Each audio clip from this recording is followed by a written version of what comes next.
morning, everybody. I'm Tom Vassell. I'm Wendy Yee. I'm Chris Yee. Hey, it's another week here at the Dice Tower, and good news for you all. This is a week of a lot of content, including much Top 100 goodness coming. We're excited about that. Much Top 100 So goodness. excited. Yeah, that's grammatically correct. All right, we'll start out here with a contest. We got a contest here for Mosaic, this colossal pledge, the premium edition of Mosaic, this gigantic 4X style game that I'm very excited about playing, and hopefully I'll get to play it in a couple months when it comes out here. But you can get a copy of this. This is everywhere in the world except for Middle East and South America.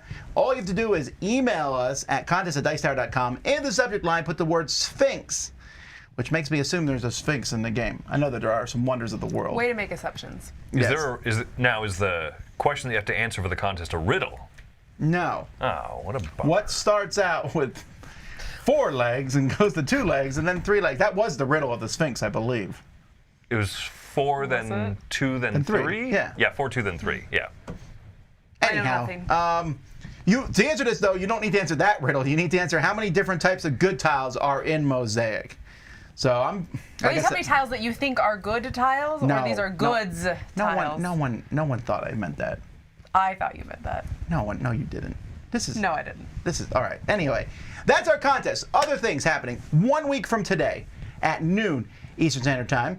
We're going to do another Top 100 list, but also Dice Tower Cruise registration will open live in a week. So you might be saying, hey, I would love to go to Dice Tower East and Dice Tower Retreat. You can't. They're both sold out. You can get on a waiting list, so there's that.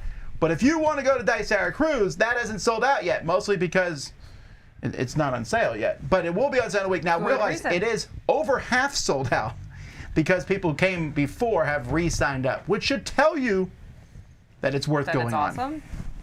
It is. I'm excited about it. We really like it, yeah. That's in January of next year. So if you would like to come to that, just keep that in mind. DicetowerCruise.com. Registration will go live a week from today. And we're going to Coco Cay, which is like the best stop that I've been on. It is. It's really awesome. True. There's stuff for kids. There's stuff for adults. I just got re-excited. It's the best slew of stops. Grand Cayman, Coco Cay, and I've never been to the Grand Canyon. Jamaica. You didn't go with that year? No, I've never been to the Grand Canyon. I said Cayman. Anyhow. You can take a boat to the Grand Canyon. Anywho, yeah, I'm excited. We got stuff coming today. There's a lot of live things going on today itself, so we need to keep moving. Let's get started.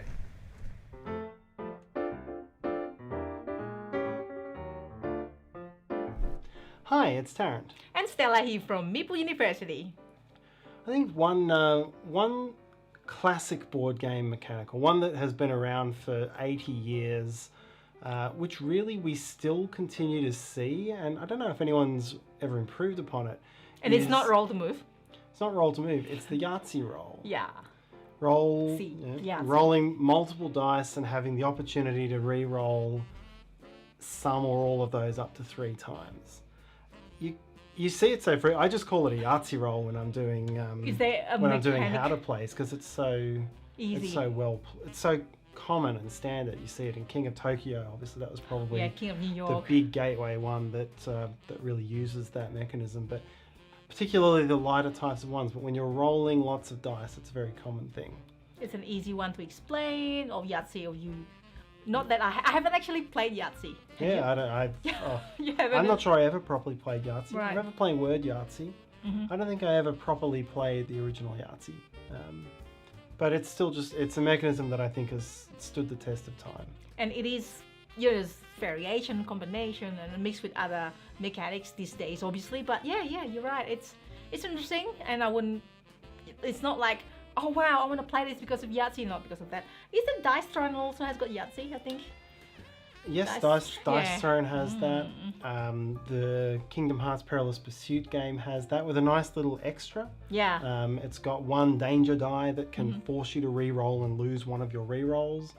There's a lot where a symbol that comes up, a bad symbol, can't be re-rolled. So those are some of the games. So what do you think of Yahtzee? Do you like it? Do you okay it? Just let us know. Thanks for watching. See you next time.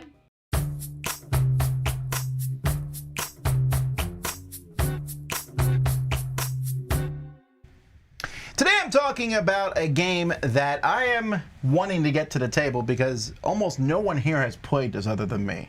Ooh, Catch-a-Palooza in the making. I feel like it should be, and that's Wallenstein. Now, Wallenstein was made a few years later as Shogun. They are literally the same game with minor exceptions. The map is the main difference. Shogun added some special player powers that then were added into Wallenstein a few years later. And in fact, this week, incidentally, I am taking a look at the upgrade kits for both Wallenstein and Shogun. So that's kind of interesting. Wallenstein it looks like a dudes on a map type game, except it's cubes on a map. Well, now it's going to be tiny meeples on a map. That's the new That's part of the upgrade. Many mighty meeples on a map. It kind of reminds me of El Grande, just the look of it, sort of.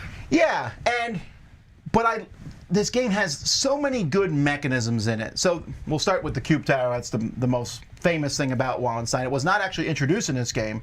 There was a Crusade game that had it first, which was never printed in English, which I got. It's an okay game, but the way the Cube Tower works is you throw some cubes of yours and your opponent into the tower. Some of them fall out. Whoever has more cubes fall out wins, but they lose cubes equal to the other cubes that come out. The cubes that stay in the tower could show up in a future battle. Now, this game sounds like it's a big war game, but the Cube Tower is a lot of fun. Everyone has played it, has liked it, although with some groups, the Cube Tower has resided on a separate table because someone will be like, ooh, and bump the whole table and cubes fall out. It's very annoying. Oh. Got it. If cubes fall out, they're supposed to stay there, and they're just automatically in the next battle. But you already know a little bit, like... Yeah, it's information. kind of like, But it's fun. But here's the thing. Over the course of the game, each player at most can participate, they can initiate, I think, 8 or 10 battles. So it's not and you often won't.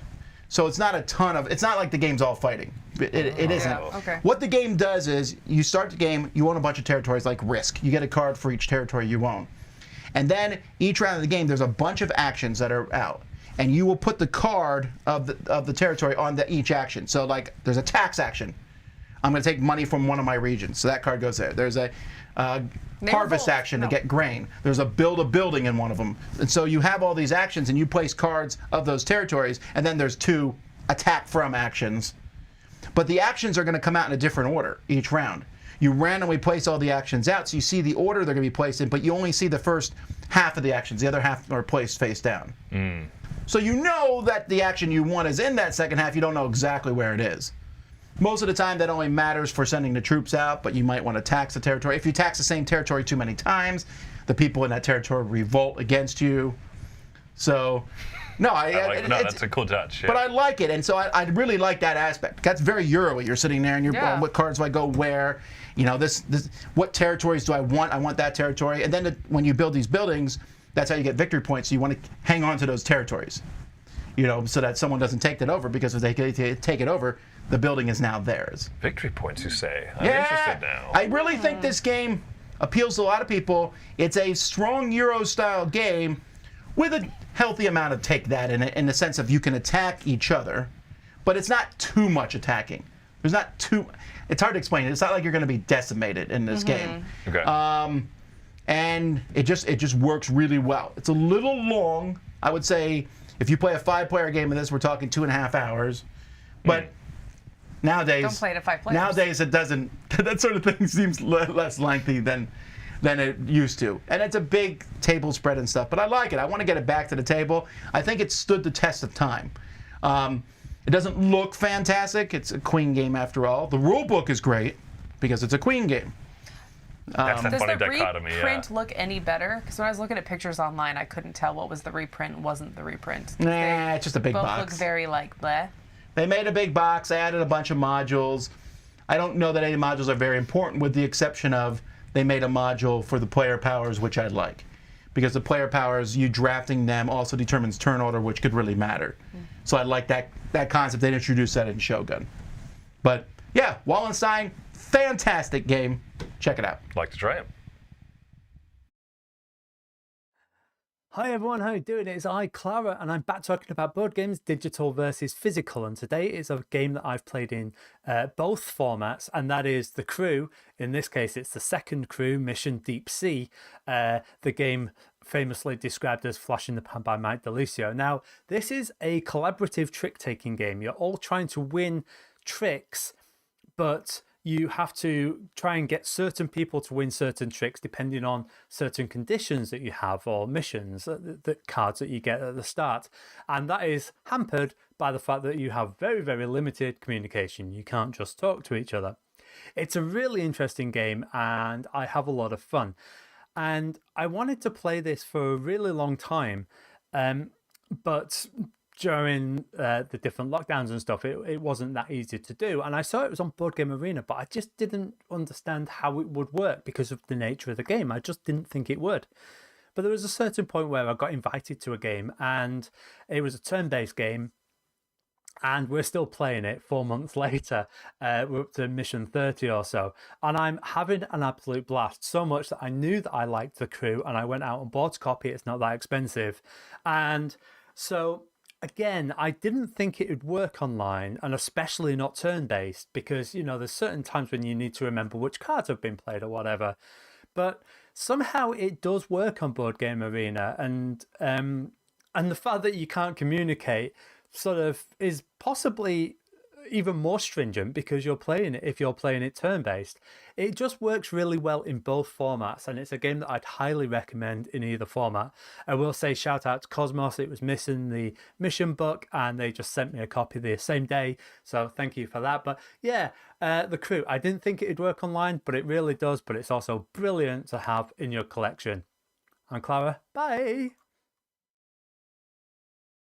Happy breakfast, everyone. This week I'm going to talk to you about Neoville. Now, this is the latest release from Blue Orange Games, but more importantly, one designer that I actually pay attention to. I get excited when his games come out, and that's Phil Walker Harding.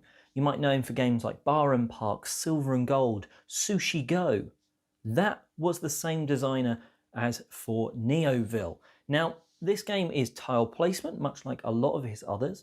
You're going to be doing a 4x4 grid, vibes of King Domino, but then you're placing things on them to score.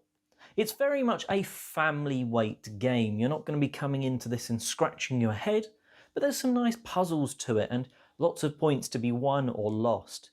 You're going to put these skyscrapers down on districts of, say, forest or stone or whatever, and if you manage to make the district big enough, it will score. If you don't, you'll lose that same number of points. So you can really screw yourself over, but it's not too difficult, and it looks quite cool when you've got this city and you can sort of peer around these sort of skyscrapers and some utilities. The utilities do add that little extra that I think the game needs. Maybe it's the pattern or where they are on your 4x4 grid that's scoring or losing you the points. And I think without that, there wouldn't be enough. But with them, there's just enough to get your teeth into, to enjoy playing, but it doesn't really take it out of that family weight experience. Or maybe for those brand new players that are joining the hobby, this could be a really fun one for you.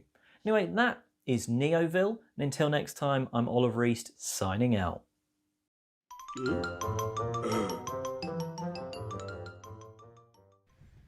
All right, let's talk about today, first of all, with what's coming from the Dice Tower. In 46 minutes, Z will be playing Kingdom Builder live on What's Happening, the app version of that. At noon, top 100 games, 80 through 71. And then at 2, I'm doing a live Q&A. So lots of live stuff today, but the live stuff doesn't end because tomorrow the top 100's back at noon. And then Shoots and Marbles at 3. And then Wednesday, the top 100's back again at noon. And then Crowd Surfing at 2. And Thursday, the top 100's again at noon. But then we're done. Not Friday. Friday, there's nothing on Friday, but we're recording some cool stuff on Friday, so you'll get to see that later on. And Thursday, live breakfast as usual too, right? Yes, I don't know why I skipped breakfast, but yes. So I already, meal of the day. I already mentioned I'm doing Shogun and Wallenstein upgrades. The big reviews of this week. At the end of the week, we're going to review a game you might not have heard of called The Guild of Merchant Explorers but it's an interesting game from AEG. So you want to check that out. I'll also be taking a look at Dead Reckoning. I'm going to do a classic Lord of the Rings confrontation. I'm doing my top 10 yellow games. I'm taking a look at the new Azul Part 4, Queen's Gardens. I definitely thought, I was like, it's not called the Queen's Gambit. What is it? Got it, right. And what'd you say you were going to do? Tabanusi, when I'm going to take a look at the most recent of the T games. Yeah, so there's a lot of different things coming, and Z, and Brian, and Mike, and you got lots of cool things looking forward to this week. So check it out. And if you missed it, last week we did a new series, sort of. I'm debating on whether it's a series or not, but it's called Shipping is Expensive, where I brought some publishers on board. The reaction's been pretty positive, so we might do more of those in the future. I don't have one scheduled this week, but keep an eye on it. It might be a monthly series, or we'll see. But I'll try to get other publishers and people, or just people in the industry, to talk about stuff that you might not know about, to hear how it actually works. I think that sort of thing pretty cool is stuff. Fascinating. Yeah. So that's what's coming this week. Good morning, Board Game Breakfast. My name is Amanda, and I am here today to talk to you about a game I'm really looking forward to playing in the future, and what I'm going to be playing in the meantime that has some similar feels for me. So right now, one of the games I'm really looking forward to getting and playing is Catapult Feud. This is a game where you build your own little castle out of blocks, and then you place your people in it, and you have a catapult with which you fling little like squishy cannonballs and rocks and whatnot, stinky fish. You fling them at your opponent and try to knock down their castle, and really the goal is to knock down the people inside the castle. But the reason I'm really looking forward to playing this is just the simple pleasure of flinging stuff at your opponent and knocking their stuff over before they knock your stuff over. And I know that I'm really going to enjoy playing this, and that my kids will love it too. And the game for me that has a lot of the same feels is another game that my son loves to play, which is Kabuto Sumo. And this is also it's like a dexterity game, sort of, but it's just more about like you're sliding these discs onto a platform and trying to knock your opponent's discs off. And for me, it also has that kind of like the simple pleasure of like, oh, when I slide this disc on, is it just gonna like make room for itself and like everything's gonna stay on the platform, or am I gonna knock some stuff off and it's gonna be exciting and I'll get some more discs that I get to slide, or even like knock your bug off and win the game. So that's gonna be what we're playing before, while we wait to get Catapult Feud, is Kabuto Sumo from BoardGameTables.com. Hope you're having a great breakfast. I'll talk to you later. Bye.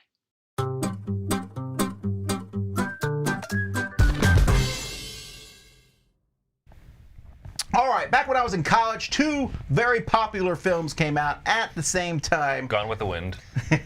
No, you can't make Mike jokes on me. Volcano and Dante's Peak. Actually, yes. Okay, that was one. But I'm speaking more of films that people watched. Hey, I watched those when I was a kid. No one watched Volcano. Is that the one? Actually, I've watched Volcano Actually, no, I several think I times. only That's watched Tommy Lee Dante's Jones, Peak. right? Dante's Peak. I actually like Volcano better than Dante's Peak. Dante's Peak I've is heard clearly a everyone better say- movie. Yeah, I've heard everyone say the other. But I don't think I'm watching never either of them for bothered watching the. Anyway, we're talking about Deep Impact and Armageddon. Yep. Of which clearly Deep Impact's the better movie, in my opinion. It's much more impactful, and I Doesn't still have get. an Aerosmith Would you song. say it has a deeper impact in your life? Close my eyes. I still get a little weepy near the end of Deep Impact because you feel bad for those people. In Armageddon, when Bruce Willis dies, and I don't care if that's a spoiler, I was like, meh. You know? Also, I thought there was a lot more flaws in Armageddon. They're both flawed movies, but they're very similar. Both of them, something's coming, an asteroid is coming to blow up the Earth, or a comet, and one of them, an asteroid coming. And they came out very close to each other. One did much better than the other. Armageddon Yeah. did way better than Deep Impact. Aerosmith. Yeah, but Frodo is in Deep Impact. Anyhow, I don't actually have a strong opinion about which one is the better movie. they're both classics. I honestly don't remember which plot goes with which. I've only seen both of them once. A long time ago. All right. Well, anyway. The fact is, both these movies came out in the same time period, and it looked like they're copies of each other. And this happens. Again, you mentioned Dante's Peak and Volcano.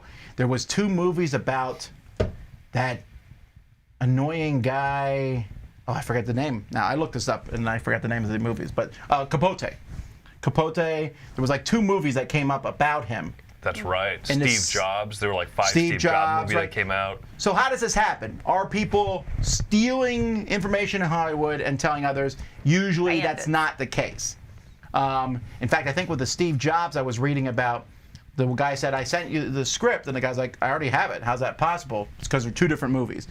This just happens. Simultaneous development happens in things. And it happens in board games often. Now, usually one game gets smooshed by the others. I mean, how many of you know the classic game Wooly Bully? I mean, do we have that in the library? I don't remember if it's in the library or not. I think so, no. If it is in the library, it's only there because You have some affinity. I have some affection for Wooly Bully. Wooly Bully came out at the same time as Carcassonne did. They're both tile-laying games. Wooly Bully, the tiles have stuff on both sides. When you draw it, you can be like, ooh, and you're building patches of sheep. It did not steal from Carcassonne. At the time, it was accused of doing so because Carcassonne was much more popular. It's just simultaneous design.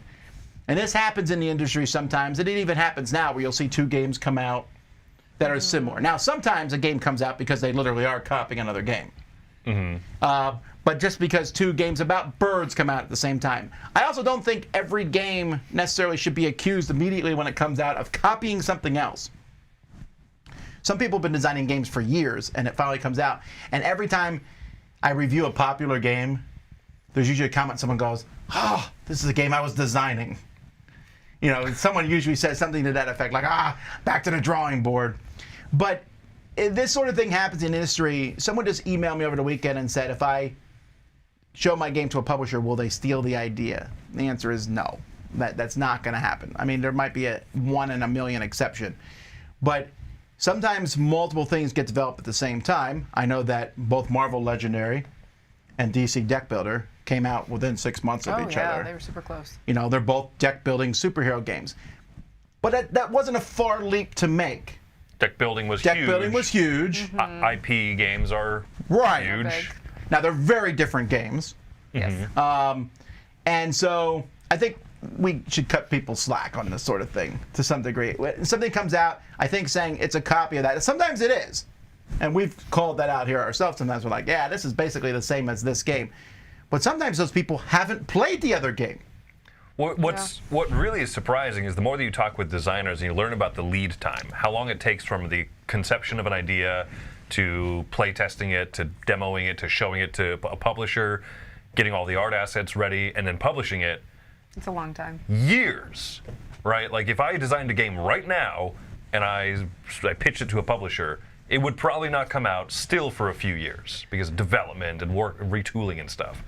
So when a game comes out that has a similar theme or a similar idea as something else that came out within the last year or 2, I'm going to give it slack. I assume that it's been in development for a while. Well, also themes, sometimes publishers will just change a theme on a game. And so because it's popular. And so you could have a lot of nature games right now. Like I feel like that's a thing that's been going on. And that could just be a publisher's decision. That could maybe not be the game that was planned initially. Also, no publisher owns the IP nature. So. Sure. There's a lot of IPs out there that someone's like, oh, this, you stole the IP. Well, it wasn't actually an IP. It's just, anything from nature to working on a castle. That's not an intellectual property that you can take. So sometimes there is simultaneous designs that come out at the same time. Someone in the comments here mentioned Lost Ruins of Arnak and Dune Imperium, which are very, very different games. But since they were published very close to each other and had a few of the same mechanisms, people are like, oh, well, which one's better? Sometimes I think it's okay to just look at them by themselves. Now, no game is in a vacuum. If you come out with a tile-laying game, I'm going to mention Carcassonne probably. Because Carcassonne exists. But I don't know if these things are worth getting worked up over. There are almost some touchstone games in genres. You say, well, how does this stack up to this standard almost? Yeah, you're going to compare every deck building game to Dominion at some point and in some way. Now, there have been the occasional, very much in-your-face things. I can only think of maybe 2 or so in my life. I know there was Age of Steam and Steam that were literally the same game with slight branchings that were published at the same time, and there was some strong antagonism there between different people involved. but that is the exception rather than the norm. Was Monikers and Names in a Hat published around the same time? Well, that's a little bit different because those games are all based on just basically a parlor game. Yeah, something that people have And played Time's for Up years. came out way before both of those, but even before Time's Up, people were pulling it out of a hat. You know, Yeah, the I played things. that before I knew it was a board game, or before it became one of those published So that ones. sort of thing also happens too. I mean, also that mouth guard game. Oh, You know, there was I'm like glad that trend is done. there was like 5 of those that came out at the same time. What is this? You put a big plastic piece in your mouth and you try to save phrases or words and make your team guess it. There were like 5 of those games with all different names. I think we can all man. agree that while COVID has had a lot of negative effects, COVID killing that series of games Was a has positive been thing for the world. positive for the world, because those are all terrible games. Wow. All right, I don't know why we got into that. Thanks, Chris. But that's because those are also all very similar. Those were copies. That happens in mass market all the time. Sure, that did not That's take the 3 equivalent years. of the VCRs that we used to see in stores when a big Disney movie came out. You know, and instead of, you know, Frozen, it would be The Cold North or whatever. Yes. And it's a very Yeah. that sort of thing happens in board gaming too, but usually it's in the mass market. People are ripping off Monopoly or Scrabble or Wordle at this point in time, Operation whatever is it what might I've be. seen a lot of now. Those are not Yeah. games with 3-year development life No. cycles. Jenga. So, alrighty, that's what I think.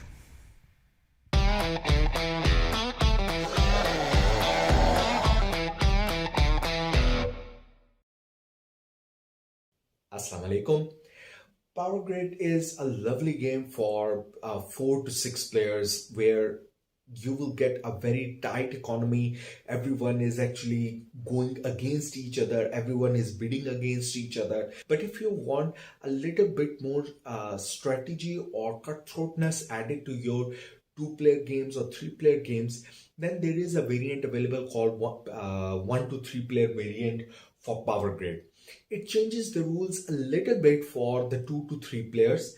So for example, at what time the step 2 happens, at what time step 3 happens, how many cards are available in the power plant row so that the market is more confined for the less number of players, so that they are bidding against each other. How the layout has been done is very nice, because you will exactly know that what rule changes have been done and why that rule change has been done along with the example. So it's very easy to understand that what was the intention of that rule change for 2 to 3 player. Plus, at the end of the this rule summary, you will find some quick cards that you can print out.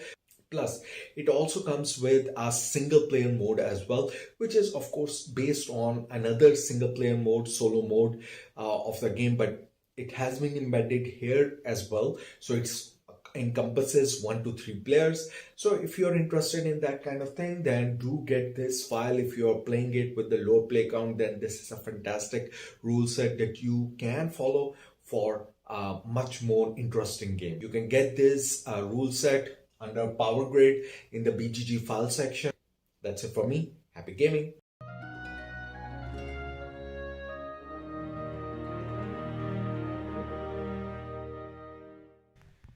I know some of you are expecting a Doctor Strange review, but we'll save that for next week because we're going to talk about Moon Knight here. If you don't want, I'm not going to be super spoilery in this review, but there's going to be slight spoilers, so skip ahead 4 or 5 minutes if you want to not get spoiled. Plug your ears and hum. It's hard to La, talk la, about la, this la. stuff, but Moon Knight, a 6-episode series on Disney Plus about a superhero similar to, I think Marvel made him as almost like a, he originally showed up to be a bad guy for a werewolf or something in Marvel Universe, but they decided to turn him into a superhero. He has multiple personalities. At night, he turns into Moon Knight. He can turn into this Batman-esque character. And his power comes from Egyptian gods. That's from the comics and all. And it's pretty much the way the series works out. Working with the multiple personalities and going through. Now, this takes place in the Marvel Cinematic Universe, and you would know that because once I think they mentioned the Hulk. I think. Man, I don't remember. I don't remember any. Yeah, I don't remember That any is the references. extent that it goes in. You see no other characters. I mean, there probably some eagle-eyed people be like, no, there was a Stark Industries sign in the background. Probably. Maybe. There was a QR code on a poster that if you scanned it on a certain freeze frame, I'm not kidding, it takes you to a still image or something of a King the Conqueror comic. Really? Yeah. A real thing?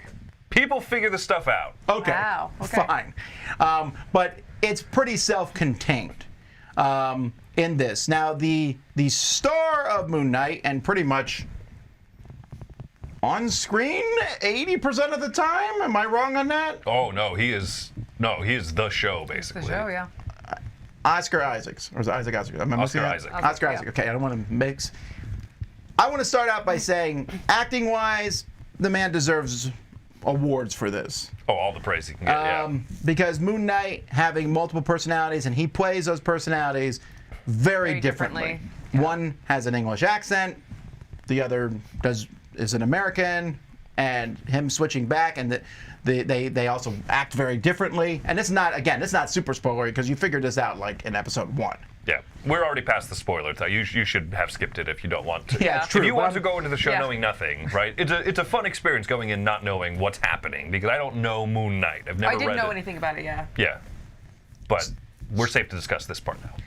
It's also different than many of the Marvel Cinematic Universe shows and such. I would say the action in this show is pretty contained to a lot of the action happens off screen. Yeah.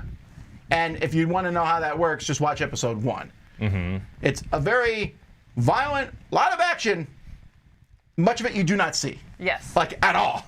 Yeah. And so I was like, oh. And they showed more action in the final one, in the final sequence. But even there, well, let's get to my thoughts on this, and I know that we disagree on this a little bit.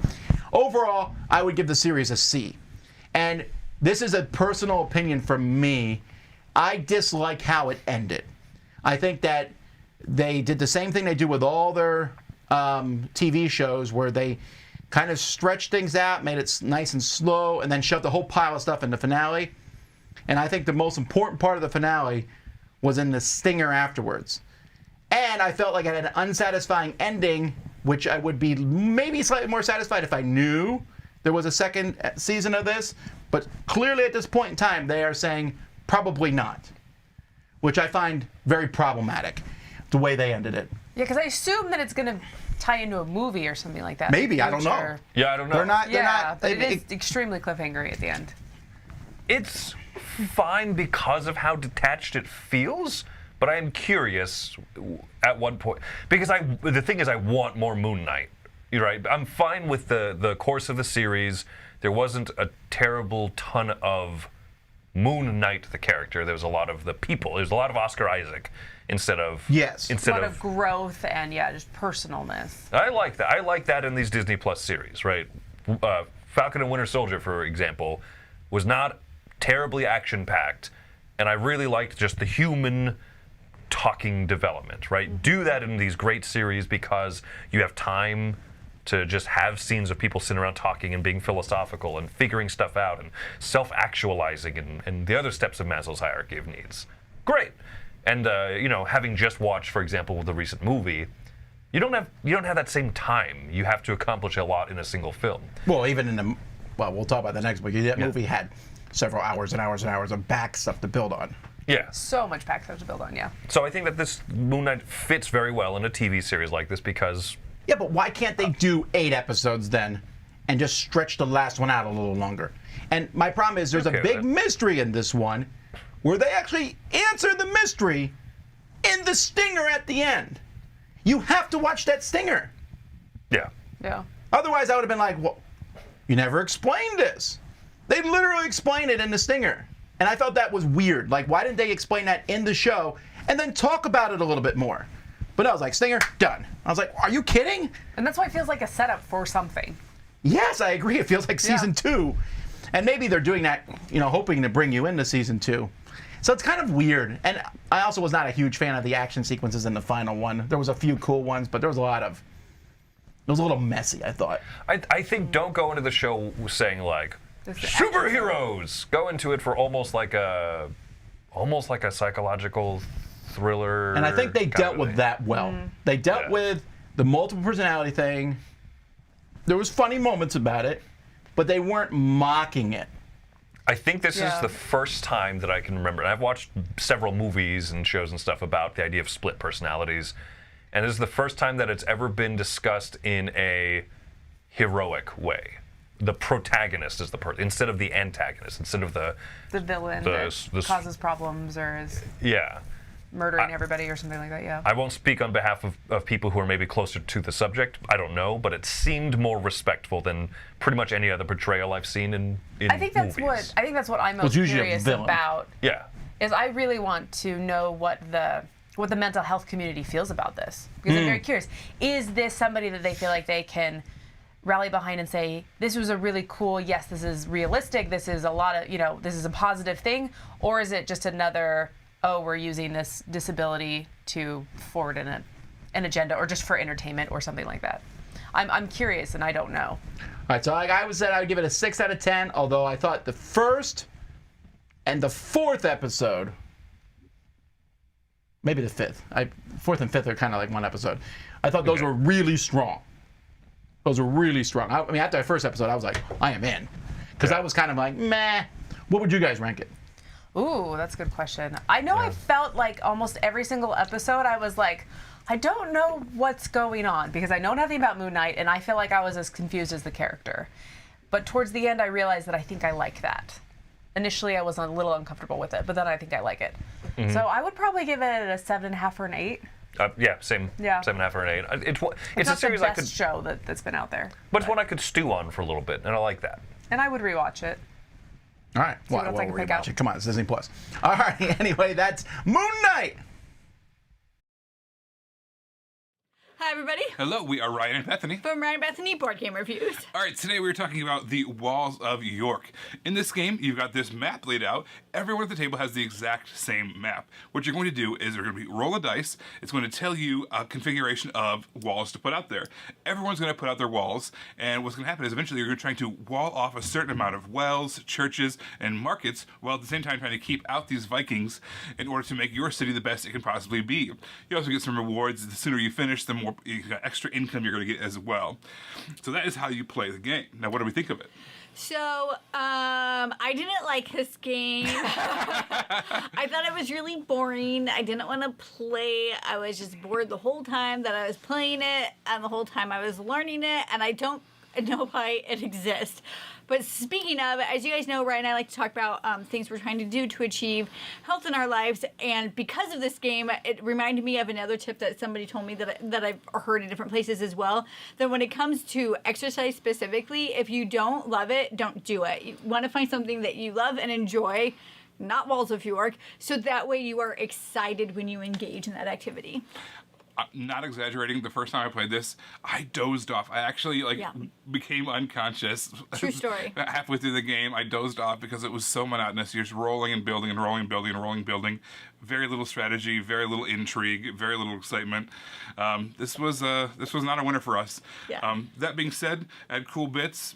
They probably weren't necessary, frankly, but it had some cool bits and some cool presentation. But yeah, that's our thoughts on the Walls of York. Well, if you want to hear more from us, you can find us on Facebook or YouTube. We are Ryan and Bethany at Board Game Reviews. Everybody, this is Ryan. I'm Bethany. Hoping you have a happy, healthy breakfast. Bye guys.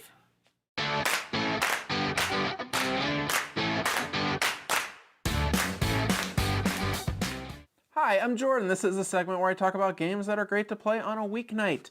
And I really enjoy abstract games, games that don't necessarily have a theme. You're just kind of pushing pieces around, trying to outsmart your opponent. And one of my a new favorite abstract game of mine is one from Board and Dice from a year or two ago, and that is Mandala Stones. Mandala Stones is, again, an abstract game in which you are trying to, you are taking these colored discs, and they're going to be piled up on this shared board between all the players, and you're going to be moving these pawns around the board, and wherever you put them, if they have the same symbol as the discs around them, you get to take those discs, pile them up, and you put them on your own personal player board. And depending on the colors of those discs and depending on the height of those discs, they're going to be able to score throughout the game, and you're just trying to get the most points through that. I've seen people compare it to Azul, and I think that is fair to an extent. It has nice chunky pieces. It has a shared board that you're trying to collect pieces from and put them on your own personal board in order to score. So it feels like a fair comparison. I don't know if this one is also really good in how it feels like that, but it also feels like a different type of puzzle where you're trying to, it has that 3D aspect where you're trying to get the right pieces and then pile them up. And as you're scoring, you're kind of revealing more discs underneath that you've collected. And so, you know, you don't always want the towers to be the same height that you're collecting because you want them to be different and score at different times during the game. I really enjoy this, especially at 2 players. It gives you a bit more control when you're trying to move around that common board. I've played with 4 players and it's totally different when it comes back around to you. So I think especially at 2 players, this one is really great. It plays quickly and it just looks great and it feels great as you're playing it. So that's Mandala Stones. I like this one. I'm Jordan. Thanks.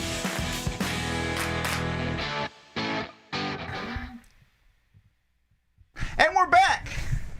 Hey, that's Board Game Breakfast. Come back in 19 minutes for. Thanks for watching Board Game Breakfast. Sorry. Come back in 19 minutes for That's Z an order. End stream. doing I want that bacon. what's happening, and then an hour after that, the top 100 games of all time. Folks, lots of cool things this week. We hope to see you. Come join us live. Thanks so much for watching. I can't believe we're getting pretty close to. We're like almost halfway through, not almost halfway through the year, I guess. There's still a month and a half left, but whew, the year is flying by. Go in. Oh, check out our pledge matcher. If you didn't back the Dice Tower, you can still back it if you want to. Just go to dicetowerkickstarter.com, click the late pledge button, and you can get some stuff. So anyway, until next time, I'm Tom Vassell. I'm Wendy Yee. I'm Chris Yee. Have fun watching stuff. That didn't make sense. Thanks for watching Board Game Breakfast. Tune in each week for your daily dose of gaming goodness with Tom Vassell and all the gang. Until next time, I'm Eric Summerer, and you've been watching Board Game Breakfast, a Dice Tower production.